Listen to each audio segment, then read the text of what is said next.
Live from KSAT 12, the Nightbeat starts right now. Olympic gold medals stolen. The story goes viral. The medals are returned tonight. We are speaking with the Paralympian about the whole ordeal.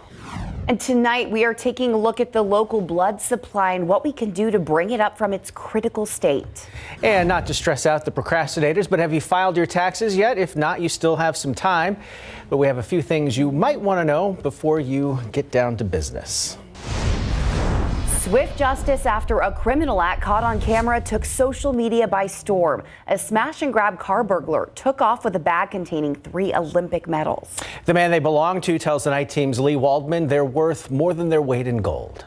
This is the camera that really picked it up and then we're able to record at that angle. Caught on crystal clear camera by his Tesla, 3-time Paralympic athlete Jen Lee shared this video of a man smashing his back window and grabbing a backpack from inside. Oh my gosh, like this, can't believe this is happening to, yeah, it's like, you know, that backpack has 3 gold medals. All coming from his time on the U.S. men's sled hockey team, with the last medal he brought home from Beijing. Lee, an Iraq war veteran, lost his leg after a motorcycle accident in 2009 and received treatment at BAMC. In a way, like winning the Paralympic medals is also the people's medal. The medals representing the doctors, nurses, friends, and family who stood by his side, refusing to give up on him and pushing Lee to exceed even his own expectations. You definitely feel that it's a big loss too, that someone's taking that from you. Lee's tweet showing the car burglar has been shared tens of thousands of times, viewed hundreds of thousands.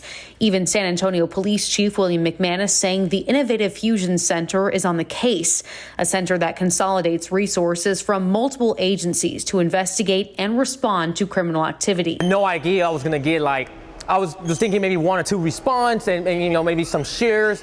And I had no idea this spark became like a wildfire. A burning light yielding incredible response. Chief McManus saying it didn't take long. The backpack and medals were found. It is definitely one of those, like, you know, I'm really, really super thankful for that. Thanks, seriously. Chief McManus's tweet promised some more information about how those medals and that backpack will return tomorrow. Tonight, we don't know if the person seen in that video is in custody or not. Lee tells me that he won't fully be able to breathe a sigh of relief until he's able to have those medals in hand. Back to you. Lee Waldman live in the newsroom. More to come on that story. Meanwhile, taking a live look outside with live cam tonight on this Easter Sunday. Quiet now, but some storms earlier out there. Yeah, Katie, that was there was some big hail that we saw.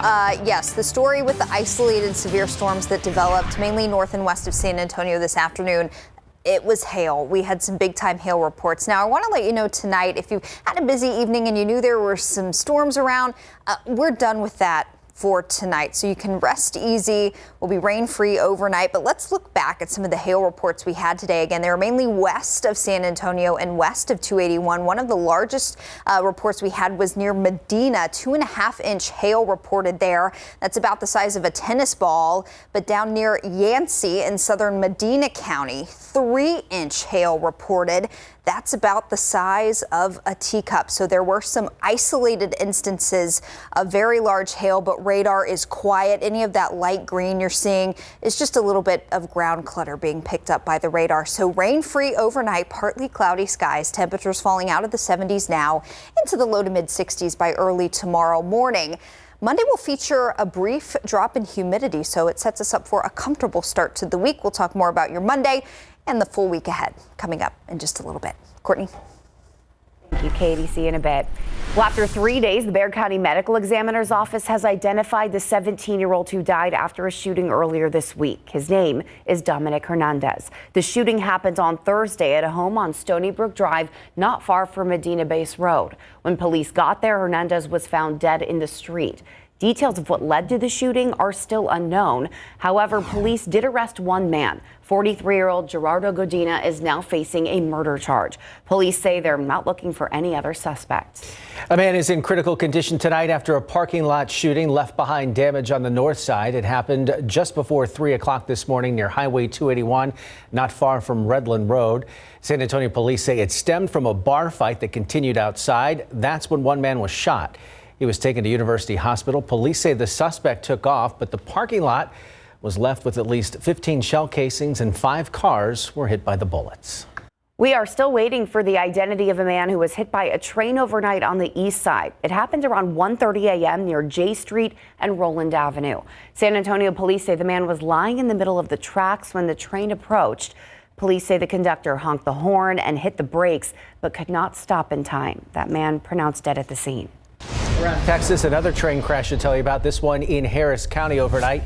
2 people killed in this crash. Harris County deputies say the vehicle involved went around another that was waiting at the crossing arms of the train tracks. That's when a vehicle was hit by an Amtrak train. More than 80 passengers on board that train, but they only had minor injuries. 2 people ejected from the vehicle, which also caught fire. They were pronounced dead at the scene. We are in critical need of blood donations. That's what the South Texas Blood and Tissue Center is saying about our local supply. The universal blood type that's used in emergencies is currently fluctuating. The Night Team's John Paul Barajas gives us a look at the need and what could happen if donations don't start to pick up. In emergency situations, first responders give victims type O negative blood, the universal blood, because every second counts and they don't want to waste time checking a person's blood type. South Texas' supply of that blood is currently around a day to a half day's worth, which is critical and can cause other treatments to be delayed. My aunt, who goes through dialysis, sometimes they have to postpone her appointments because, just the lack of availability. It's just sad. I don't really have any other words. I know personally, I don't even know my blood type, so that might be part of the problem. If donations don't improve, people in need of blood transfusions may be at the mercy of availability, according to Roger Ruiz with the South Texas Blood and Tissue Center. We need roughly 600 donations a day, and we're only getting about 350. He says schools being out for spring break, Fiesta Fun, and now the Easter holiday are slowing donations. We had probably about a 4-day supply of overall blood types, which is great. But the reason behind those 4 days is because we're getting help from other communities. Ruiz explains before that outside help, we were dipping below a day's worth of blood overall. Now we can only ask for that help every so often without putting others in a bind. He adds, even with the current 4-day supply, ideally it should be 7 days worth. Having less than a day is not where we want to be, and having less than a day and be half a day is something that is very scary. So if you're capable and willing to donate blood, there are lots of blood drives, including one tomorrow and Tuesday. They're listed right here on your screen. And there are incentives for going, like movie tickets or even free admission to Six Flags. And a kicker to note, Ruiz says, as the population here grows, our need for donations will only grow as well. Tim, Courtney. John Paul live in the studio tonight. Give if you can. Meanwhile, the latest now in the war in Ukraine, the Russian military insists the port city of Mariupol is on the brink of collapse tonight. Capturing it would provide Russia with a crucial land bridge, which would help Russian forces launch their new major offense. Here's ABC's Andrew Dimbert with the latest on the war in Ukraine. The battle for the critical port city of Mariupol rages on. Ukrainian troops are holding out in this massive steel plant, rejecting Russia's ultimatum to surrender. We will not surrender. We will not leave our country, our families, our land. So we will fight absolutely till the end, till the win in this war. The city all but obliterated after weeks of Russian bombing and fierce fighting in the streets. Ukraine's President Volodymyr Zelensky says the fight for Mariupol could influence the course of the whole war. On CNN, he said he's happy with the latest $800 million in military aid from the U.S., but said his country needs more. Capturing Mariupol would provide Russia with a land bridge to occupied Crimea, allowing forces there to join an expected new offensive in the eastern Donbass region. So we still are fighting, and we have battle in Donbass region right now, but we do not have intention to surrender. In Kharkiv, several rockets struck the center of the country's second largest city on Sunday. At least 5 people were killed, more than a dozen hurt. The city's mayor criticizing the attacks that came on Orthodox Palm Sunday. in an impassioned speech saying Kharkiv citizens will not be broken or intimidated. It was the second consecutive day of heavy shelling in the city. 3 people were killed in missile strikes on Saturday, and 4 chefs from the nonprofit World Central Kitchen were injured in another attack. Sia pace per la martoriata Ucraina. At the Vatican, in his Urbi et Orbi address, Pope Francis making an impassioned plea for the end of the war, saying peace is possible, peace is a duty, peace is everyone's primary responsibility. Andrew Dimbert, ABC News, New York. Back here at home now, in a little more than 2 weeks, San Antonio residents will be voting on a bond program worth more than $1.2 million. It'll be on the May 7th ballot. The amount is the largest bond in the city's history. And as part of our Leading SA segment today, we spoke with a chairperson who explains where that money is coming from and why it won't increase the city's tax rate.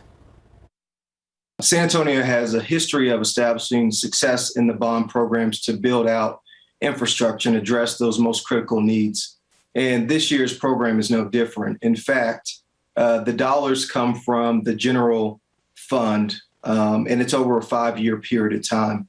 I think we're also in a unique position this year with some of the COVID relief dollars through ARPA, TxDOT, et cetera. We've been able to leverage nearly $270 million in addition to the $1.2 billion coming out of our general budget over the next 5 years. Now to watch the full interview from this morning and to learn more about the bond program, head over to KSAT.com. We also have our past Leading SA interviews available to watch right there. From Boston to South Carolina, a string of violence filled this Easter weekend. We break down the shootings from around the nation. Plus, a teen's quick-thinking actions to confront a home intruder stop the situation from escalating. Find out why police say it's what that teen did next that helped lead to the suspect's arrest. And the time has come to give the government more of your money, or if you're lucky, get some back. Some last-minute reminders ahead of tax day tomorrow.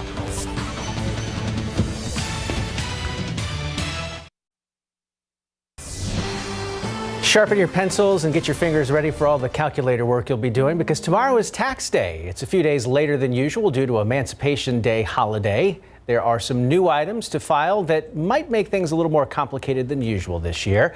That's because filers have to factor in the child tax credit, the third stimulus check, and new rules about reporting income from cryptocurrency. But if you need more time, don't worry. You can always request an extension that'll give you until October 17th, according to the IRS. And if you're still waiting for the IRS to process your 2020 taxes, just know you can still file last year's while you're waiting. Now, for more information on tax day this year, just head over to KSAT.com. Well, the cloudy skies and muggy weather wasn't enough to stop families from joining together to celebrate Easter Sunday. Brackenridge Park, though not as busy as pre-pandemic levels, still had a steady stream of families celebrating. For many families, this was the first year they all got to be together for the holiday in 2 years, something they very much looked forward to. We just wanted to spend time together, for the past previous years, everything was kind of like closed off. So we just wanted to, have this time to be with other people as well.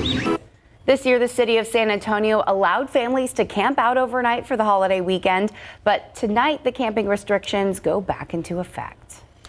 Not the greatest weather, a little muggy if you were camping out this weekend, but we managed to get most of it in before the rains came. Yeah. Right. Yep. And I know folks wanted rain.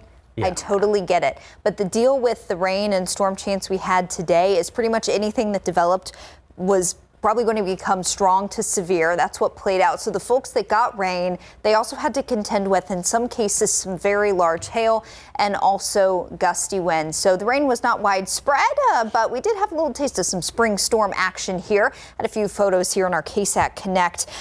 Interesting structure, or a really impressive structure, I should say, with these thunderstorms. A lot of them had a supercell structure to them, and supercell thunderstorms are notorious for dropping large hail, and that's exactly what they did from places around Comfort down through Bandera County, parts of Medina County too. A look at radar estimated rainfall today. Those supercells that produce the hail also managed to put down, in some instances like Comfort, Burt and Hondo, nearly half an inch of rain, but those instances were very isolated. Some rain-cooled air also settled in across parts of Kendall County, Bandera County into Medina and Uvalde County. So in those places, it's several degrees cooler. Already 68 Bernie Stage, 71 Lost Maple, 71 Uvalde. Meanwhile, with no rain-cooled air at Stinson, it's still 80 and it's still 82 in Pleasanton. Satellite and radar, really quiet conditions out there now.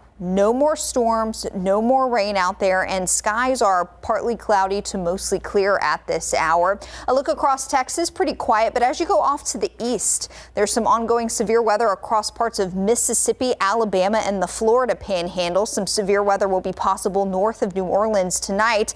And look at this, some Easter Sunday snow across parts of the Dakotas, Minnesota, into Wisconsin. I was trying to dig and get some data on how normal this is for that part of the country.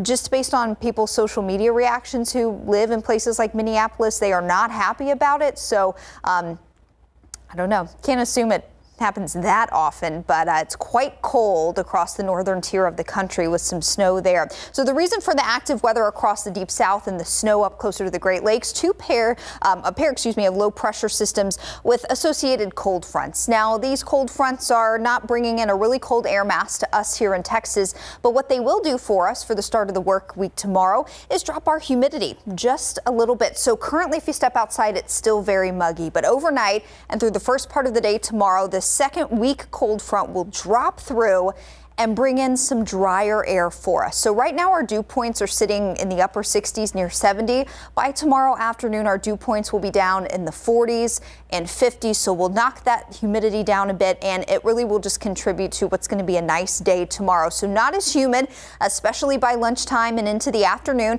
Still a bit on the warm side, mid to upper 80s for your high temperatures, but with that lower humidity, it'll feel pretty good. Mostly sunny skies tomorrow, also a bit breezy, east-northeast winds gusting to about 25 at the most on your Monday. Now, we've got several windy days coming up this week.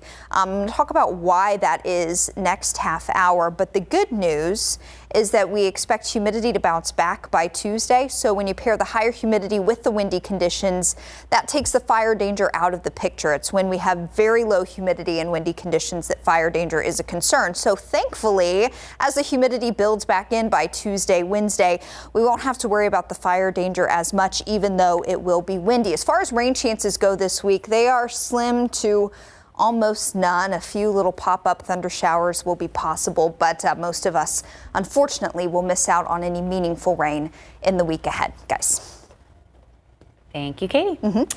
All right, you got your appraisal for your home. Your eyes have popped out. You've put them back in. Now you want to, appeal this. You can do it with a professional or by yourself. Next, we'll break down what you need to know if you're going to do it by yourself.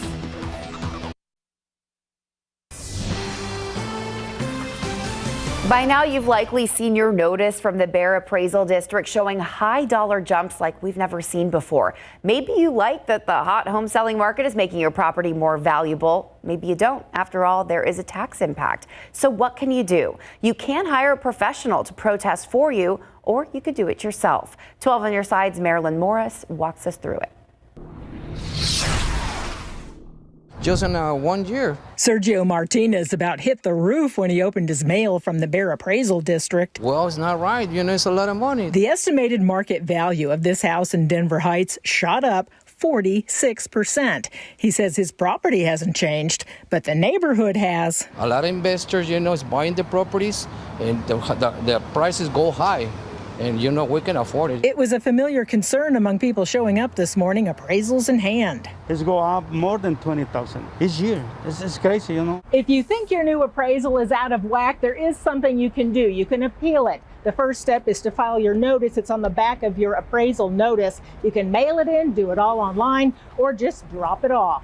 See this in red letters? If you check the box, they'll show you their evidence, what they use to come up with your new number. Next, you'll schedule your informal meeting with the staff. You don't even have to drive here. You can Zoom it, you can telephone it, you can do it completely online if you want to use the online portal. This is where you present your evidence, like sales prices in your neighborhood or a paid appraisal. So pictures or estimates for repairs, the fact that most of your neighbors are, have remodeled and you haven't, and you've been in your home 25 years, that's compelling information. 94% of protests were settled at that point last year. But if you still don't agree, you can schedule a hearing with the Appraisal Review Board. After that, you can always go to court. As for Sergio Martinez, he's protesting. It's too much money. If you are too, file your notice by May 16th. Marilyn Moritz, KSAT 12 News. All right, now that the Spurs season is over, what does the immediate future hold for the Silver and Black? With more on that, let's check in with our Greg Simmons in a preview of Instant Replay. And we're kind of some uncharted territory because this is a third straight year they have not made the playoffs. And the NBA playoffs, speaking of which, are underway with a few surprises coming up tonight on a brand new Easter Sunday version of Instant Replay. This is a Spurs team that's average age is 24.2, but they've got some quality pieces and they're going to keep growing. The future is really ahead of them. Now that the Spurs season is officially over, what does the immediate future hold for the Silver and Black? How about 3 first-round draft picks to look forward to? I want to be better than the year before. That's what it's about. No excuses. Got to put my head down, keep working like I've been doing. All right, now that the Spurs are officially in off-season mode, where it is the team's 2 biggest stars, DeJounte Murray and Keldon Johnson, believe they must improve before the 2022-23 season opens up in October. Jaylen Brown kicks it out. Smart fakes. Inside. Tatum spins and he puts it in. Celtics go up by 1. The NBA playoffs are underway now that the play-in tournament is over, but not without a couple of surprises and game-winning shots. We'll have the highlights tonight, all that plus a first in UIL State soccer thanks to Bernie. And of these 4 players, Lonnie Walker IV, Jakob Poeltl, Trey Jones, and Jock Landale, who do you believe most likely will be back in Silver and Black next year? Tonight, you decide. Instant Replay is live and is right after the Nightbeat. That finish in Boston today was bonkers. Wasn't that crazy? Yeah, good stuff. Good. All right, Greg, we'll see you again in a little bit. We'll see you for more Nightbeat right after this.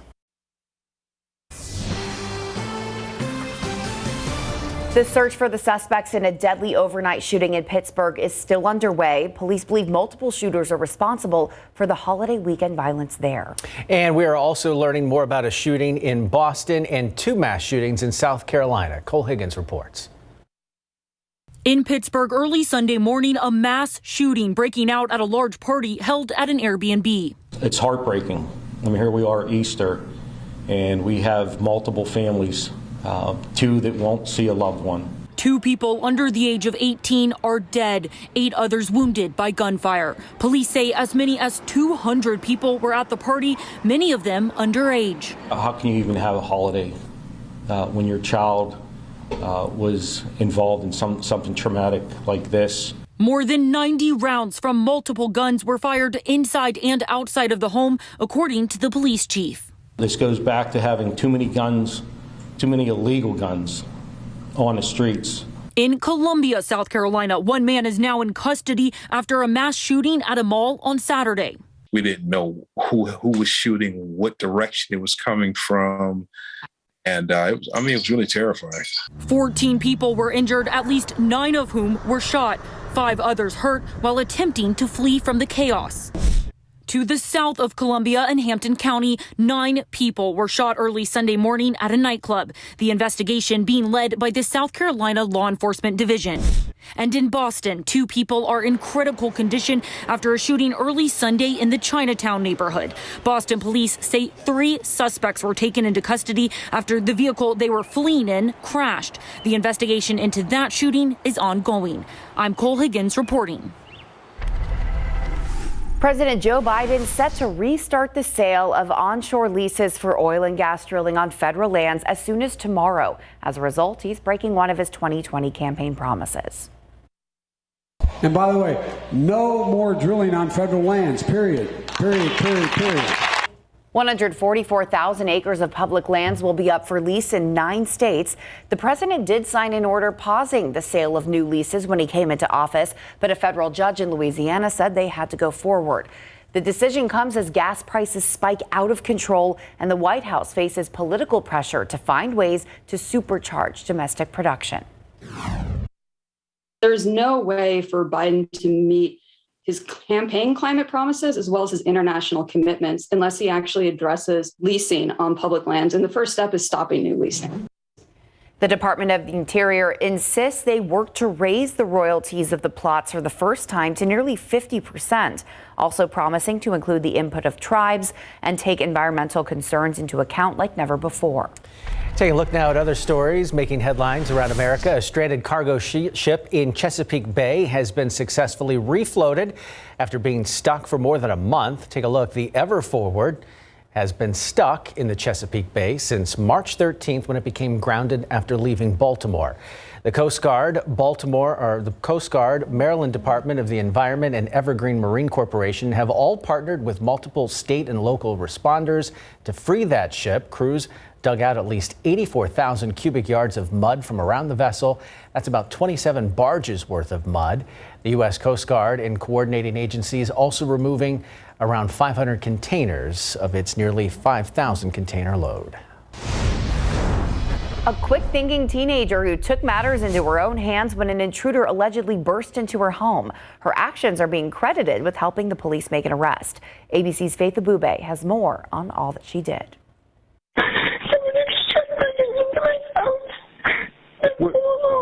After police in Massachusetts say this teenager's courageous act sent an alleged intruder running. How old are you, dear?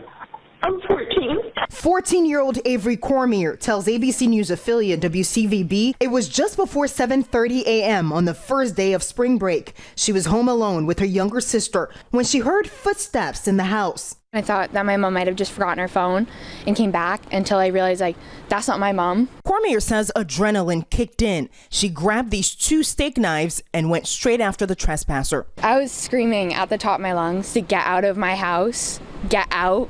The intruder, startled, ran out, but not before Cormier, out of breath, took out her phone and recorded this video of the suspect vehicle leaving the property. I got him out of the house. I scared him. I took a video of his truck leaving, so I have his license plate. She had the wherewithal in the moment of extreme stress and scary event to be able to think on her feet. Thanks to that recording and Cormier's quick thinking, shortly after the incident, police tracked down and arrested 58-year-old Joseph Ridge, seen here being driven to jail. Police say he has an extensive criminal record and was out on bail for an unrelated crime. Ridge, flanked by local authorities, led away to face charges, including aggravated breaking and entering. I think it was very scary. I'm blessed to have a daughter like her. In Washington, Faith Abube, ABC News. New York City employers are preparing to put pay ranges on job listings, and that new law is taking effect. The goal of the new law, which takes effect May 15th, is to even the playing field for job applicants by requiring salary information on all job listings. The law designed to narrow the gender pay gap and provide more workplace transparency.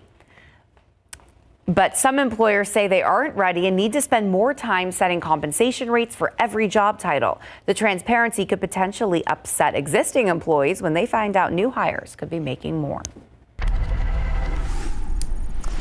All right, outside with Live Cam. Hope you had a nice Easter weekend. It was warm, it was muggy, and not a lot of us got rain today. But thankfully, there also weren't too many instances of the large hail that some severe storms dropped earlier in the day. All is quiet out there tonight, so if you've kind of had a hectic second half of the day, you knew that storms were in the forecast, but you were busy this evening. No more storms out there tonight. Will be rain-free overnight, and really things are looking pretty nice tomorrow. And we'll talk about your Monday forecast again here in just a few minutes. High temperatures today, 86 in San Antonio. Del Rio, 104. That's a new record high for today's date for you. Looking ahead to San Antonio's highs this week, not overly hot, but we'll keep things in the upper 80s and low 90s for much of the week. A lot of wind coming up this week as well. We'll talk about why coming up in the full forecast in just a little bit. Oh, thank you, 104. The Invictus Games are turning this weekend, but it's the Ukrainian team and their heartfelt message that has everyone talking. And Sonic the Hedgehog is super fast, but could he be speedy enough to beat the mysterious magic of a wizard? You'll have to stick around to find out.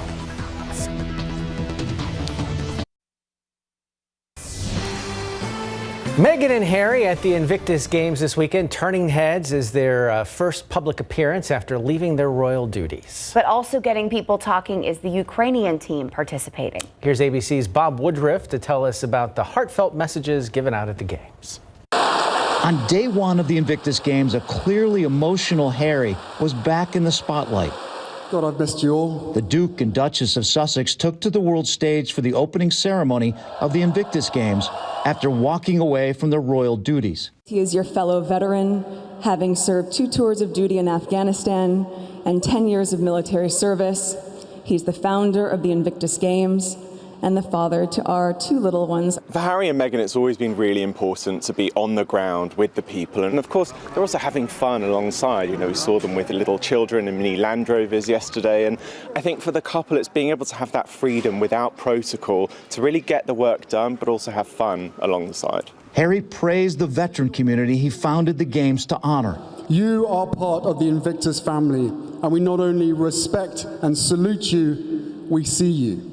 And both of them recognized the bravery of Team Ukraine in their speeches. Your bravery in choosing to come and for being here tonight cannot be overstated. Slava Ukraini! The Ukrainian team paid tribute to their coach, who died during the ongoing Russian invasion. Last week, the archery coach was killed in action. So it's without doubt the honour of my coaching life to be asked to be head coach for the Ukrainian team. No greater honour ever. The Games brought together the wounded veteran community from around the world. It's good because it does allow you the opportunity to shut off. You get that opportunity to just say, this is my time, and I'm able to really focus on that and not on my injury, and it helps me kind of control some of those things that I can't control. And while the rivalry is real, so is the joy. So, bring on the Games. Most importantly, have fun. Coming up, another rocket successfully makes it into space, the goal behind this latest SpaceX mission.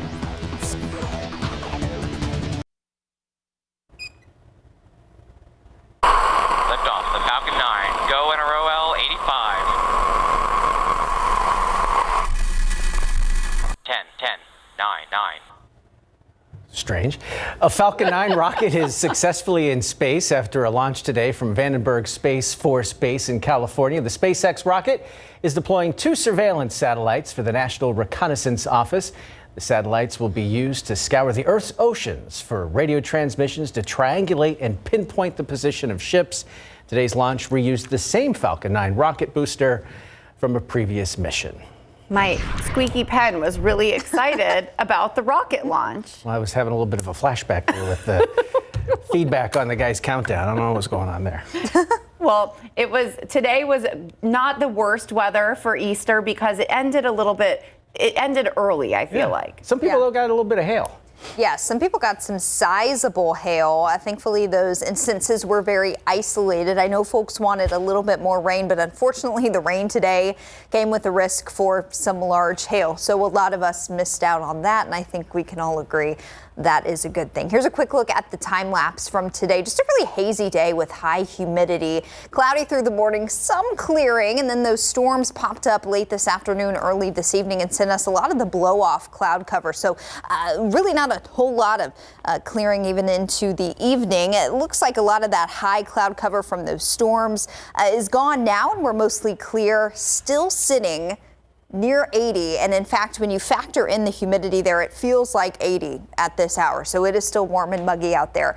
In the morning, it'll still be a touch on the muggy side. Partly cloudy skies, temperatures in the low to mid 60s, but by the afternoon, our temperatures climb into the 80s, but it's going to be less humid. Even by lunchtime tomorrow, I think you'll notice it. Also a little bit breezy second half of the day on Monday. Currently 80 at Stinson, 76 Bulverde. Places that got some rain earlier in the day are a little bit cooler at this hour. 71 Comfort, 69 Bandera, and 71 in Hondo. So that rain cooled air from the storms early in the evening is making a difference even now. Winds are calm in many spots, all the way from Kerrville down to Rio Medina and Stinson. Otherwise, winds are light out of the northeast at just about 5 miles per hour, and our wind direction has turned this evening to the northeast, and we're going to have a reinforcing shot of some drier air come in early in the day tomorrow. Last half hour, we talked about a couple of weak fronts coming through to help us out with our dew points that right now are very high in the upper 60s and 70s, but first part of the day tomorrow, some drier air will start to filter in such that by lunchtime and especially by tomorrow afternoon and evening, it won't be so muggy. Our dew point numbers will fall from near 70 where they are now down into the 40s and 50s, so it will feel a lot more comfortable out there by Monday afternoon. By the middle of this week, Wednesday, our dew point numbers climb once again, and it'll be very muggy most of the week, even into next weekend. And we've also got some windy days ahead. Now, thankfully, with the wind coming in and higher dew points, that's going to take elevated fire danger out of the equation this week. It's the windy, dry days that elevate our fire danger. Thankfully, we'll have higher humidity build back in. So even though it will be gusty several days this week, really beginning Tuesday, we'll start to see our wind gusts up near 30 miles per hour, maybe even closer to 35 miles per hour a couple of days, because it will be a bit muggy and not as dry. The fire risk will be lower. So why are we looking at so many windy days in a row this week? It's really due to what's going on all across North America, and it all comes down to a pressure gradient. So areas of low pressure over the western tier of the U.S., high pressure over the east. Air moves from high to low pressure, and so it's the gradient between these low pressure systems and the air trying to get to this low pressure, and not much movement in these pressure systems that creates a pressure gradient. That pressure gradient squeezes the air in really tightly, and that's what causes increased wind speeds and even gusty winds. So that's the setup that we find ourselves in this week, and that's why we'll see gusty winds for several days in a row. Now tomorrow, not terribly gusty. A few gusts up near 25 miles per hour at times, really just a breezy day. Starting off a touch muggy at 63, and then humidity falls into the afternoon.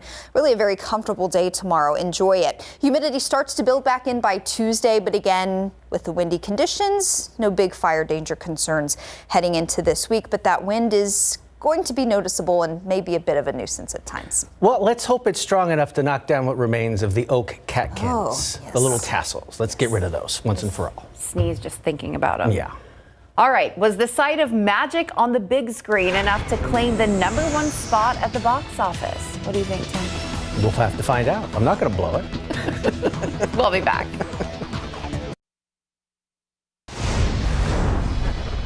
Hope is not a tactic. Father Stu debuted in 5th place, beginning its run with $5.7 million.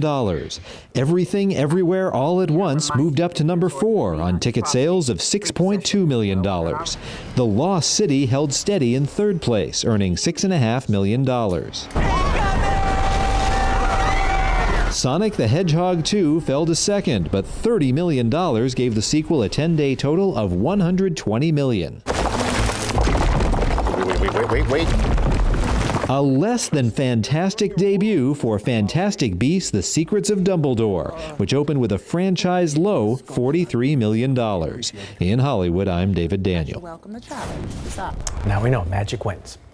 The biggest offseason question for the San Antonio Spurs is, will Greg Popovich return for his 27th season as head coach? And before she goes into the San Antonio Sports Hall of Fame this weekend, Sophia Young-Malcolm sits down with KSAT 12 Sports. Let's find out what else is on Instant Replay tonight with Greg Simmons. That is a big celebration coming up this weekend. San Antonio FC bounces back at home, coming up tonight on a brand new edition of Instant Replay. Do you think he'll come back for another round with this? I'm sorry? Do you think he'll come back and do this again? Devin? You? Oh, that's questions inappropriate. He is the oldest and winningest coach in NBA history. Now the big question is, will Greg Popovich return for his 27th season leading the Silver and Black? And San Antonio FC only needed 1 goal to bounce back at home last night against El Paso Locomotive. Now SAFC prepares for Austin FC of Major League Soccer.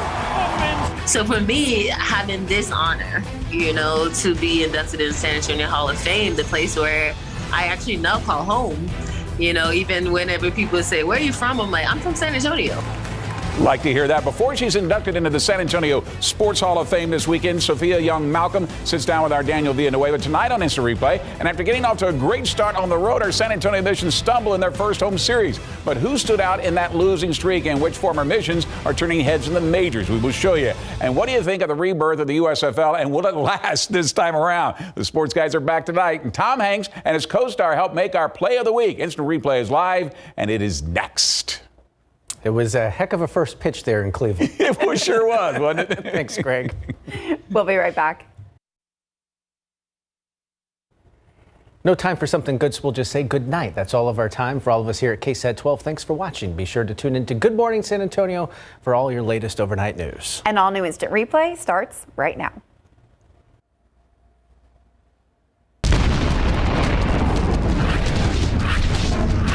Good evening, everyone. Welcome to a brand new edition of Instant Replay. Here's hoping you had a happy Easter with your family and friends. The NBA playoffs have tipped off with a couple of surprises after both the Minnesota Timberwolves and the New Orleans Pelicans emerged from the play-in tournament that eliminated the Spurs in the Western Conference playoffs.